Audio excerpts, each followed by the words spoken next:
India में index funds काफ़ी ज़्यादा पॉपुलर हो रहे हैं। दैट्स वाई ज़्यादातर एएमसीज अपना न्यू इंडेक्स फंड्स लॉन्च कर रहे हैं और बाय नेक्स्ट ईयर आप ये देखेंगे कि और भी ज़्यादा न्यू इंडेक्स फंड्स लॉन्च होंगे। इन इंडेक्स फंड्स के पॉपुलैरिटी का दो मेन रीज़न है। फर्स्ट रीज़न ये है कि काफ़ी ज़्यादा एक्टिवली मैनेज्ड म्यूचुअल फंड्स अपने बेंचमार्क को consistently over a long period of time beat नहीं कर पा रहे हैं। और सेकेंड रीज़न ये है कि इन इंडेक्स फंड्स का एक्सपेंस रेशियो भी काफ़ी कम है as compare to actively managed funds. जब भी आप अपना इन्वेस्टमेंट पोर्टफोलियो बनाएं तो इस बात को आप हमेशा ध्यान में रखें कि इंडियन स्टॉक मार्केट्स अभी भी यूएस स्टॉक मार्केट्स की तरह इफ़िशिएंट नहीं हुआ है। इफ़िशिएंट स्टॉक मार्केट्स में बेंचमार्क को बीट करना काफ़ी मुश्किल हो जाता है क्योंकि सारा इंफॉर्मेशन ऑलमोस्ट एक साथ सारे इन्वेस्टर्स को मिल रहा है। एंड बिकॉज ऑफ दिस अगर आप यूएस के म्यूचुअल फंड इंडस्ट्री को देखेंगे तो वहाँ पे अभी ज़्यादातर इन्वेस्टमेंट इंडेक्स फंड्स में होता है। और अगर आप इंडियन स्टॉक मार्केट्स को देखेंगे तो ऑफ कोर्स यूएस की तरह इफ़िशिएंट स्टॉक मार्केट बनने में हमारे मार्केट्स को अभी कई साल लगेंगे।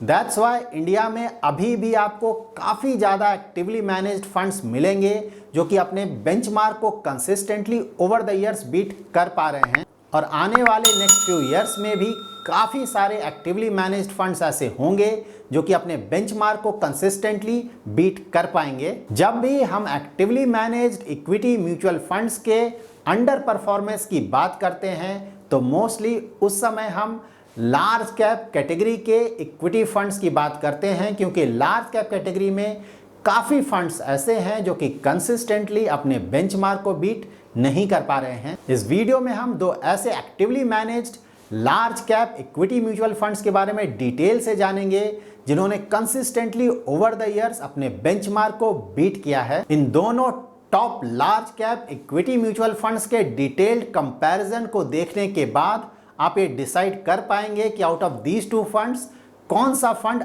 आपके लिए ज़्यादा सुटेबल है।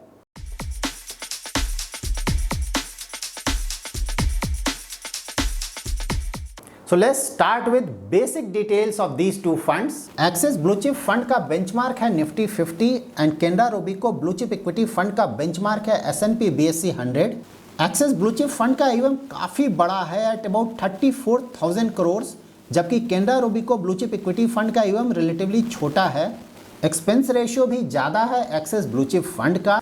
और साथ ही अगर आप एक्सिस ब्लू चिप फंड के स्टॉक पोर्टफोलियो का वैल्यूएशन देखें तो वो भी काफ़ी ज़्यादा है as compared to Canara Robeco blue chip equity fund. ना हम इन दोनों फंड्स का रिटर्न्स चेक करेंगे across 4 horizons, that is 1 year, 3 year, 5 year and 10 year with respect to its benchmark. So 1 year horizon में ये दोनों फंड्स अपने बेंचमार्क को बीट नहीं कर पाए हैं, लेकिन 3 year, 5 year and 10 year horizon में इन दोनों फंड्स ने अपने बेंचमार्क को बीट किया है। ना हम इन दोनों फंड्स का risk adjusted return parameters check करेंगे अक्रॉस 3 इयर्स एंड 5 इयर्स। जिस फंड का स्टैंडर्ड डिविएशन एंड बीटा कम होगा उस फंड को कम रिस्की माना जाएगा और जिस फंड का शार्प रेशियो एंड अल्फा ज़्यादा होगा उस फंड का परफॉर्मेंस अच्छा माना जाएगा। सो फॉर रिस्क अगर आप स्टैंडर्ड डिविएशन एंड बीटा देखें तो इन दोनों फंड्स में ज़्यादा डिफरेंस नहीं है। और अगर आप शार्प रेशियो एंड अल्फा देखें अक्रॉस 3 ईयर एंड 5 ईयर तो इन दोनों होराइजन में एक्सिस ब्लू चिप फंड का रिस्क एडजस्टेड रिटर्न बेटर रहा है as compared to Canara Robeco blue chip equity fund. ना हम इन दोनों फंड्स का रिटर्न्स चेक करेंगे एज ऑन 1 अप्रैल 2020। ये वो पीरियड था जब स्टॉक मार्केट्स में मेजर करेक्शन आया था बिकॉज ऑफ कोरोना पैंडेमिक। इससे हमें ये पता चलेगा कि जब स्टॉक मार्केट्स में मेजर करेक्शन आता है तो इन फंड्स का परफॉर्मेंस कैसा रहता है with respect to its benchmark. इन दोनों फंड्स ने सारे होराइजन्स में अपने बेंचमार्क से ज़्यादा अच्छा रिटर्न जनरेट किया है और relatively Axis blue chip fund का परफॉर्मेंस ज़्यादा अच्छा रहा है as compared to Canara Robeco blue chip equity fund. और जब स्टॉक मार्केट में मेजर करेक्शन आया था उस समय भी Axis blue chip fund relatively कम गिरा था। ना हम इन दोनों फंड्स का मार्केट कैप एलोकेशन चेक करेंगे जिससे कि ये पता चलेगा कि ये दोनों फंड्स अपना इन्वेस्टमेंट कहाँ करते हैं। एक्सिस ब्लू चिप फंड अपना ऑलमोस्ट सारा इन्वेस्टमेंट लार्ज कैप स्टॉक्स में करता है क्योंकि लार्ज कैप स्टॉक्स में इनका इन्वेस्टमेंट है 97.68%, जबकि मिड कैप स्टॉक्स में इनका इन्वेस्टमेंट 1% भी नहीं है। Canara Robeco blue chip equity fund का लार्ज कैप स्टॉक्स में इन्वेस्टमेंट है 87.41%, साथ ही इस फंड ने मिड कैप स्टॉक्स में भी इन्वेस्टमेंट किया है और इनका मिड कैप स्टॉक्स में इन्वेस्टमेंट है 8.5%। इन दोनों फंड्स ने स्मॉल कैप स्टॉक्स में इन्वेस्टमेंट नहीं किया है। सो इन दोनों फंड्स के करंट मार्केट एलोकेशन को देखकर हम ये बोल सकते हैं कि relatively Canara Robeco blue chip equity fund थोड़ा ज़्यादा रिस्की है, क्योंकि इस फंड ने मिड कैप स्टॉक्स में भी एक्सपोजर लिया है और साथ ही हम Canara Robeco blue chip equity fund से लॉन्ग टर्म में रिलेटिवली थोड़ा ज़्यादा रिटर्न एक्सपेक्ट कर सकते हैं।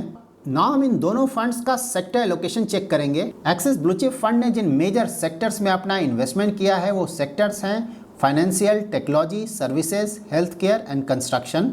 जबकि Canara Robeco blue chip equity fund ने जिन मेजर सेक्टर्स में अपना इन्वेस्टमेंट किया है वो है financial, technology, energy, construction and health care. इन दोनों फंड्स ने financial, technology, health care and construction sector में काफ़ी अच्छा एक्सपोजर लिया है।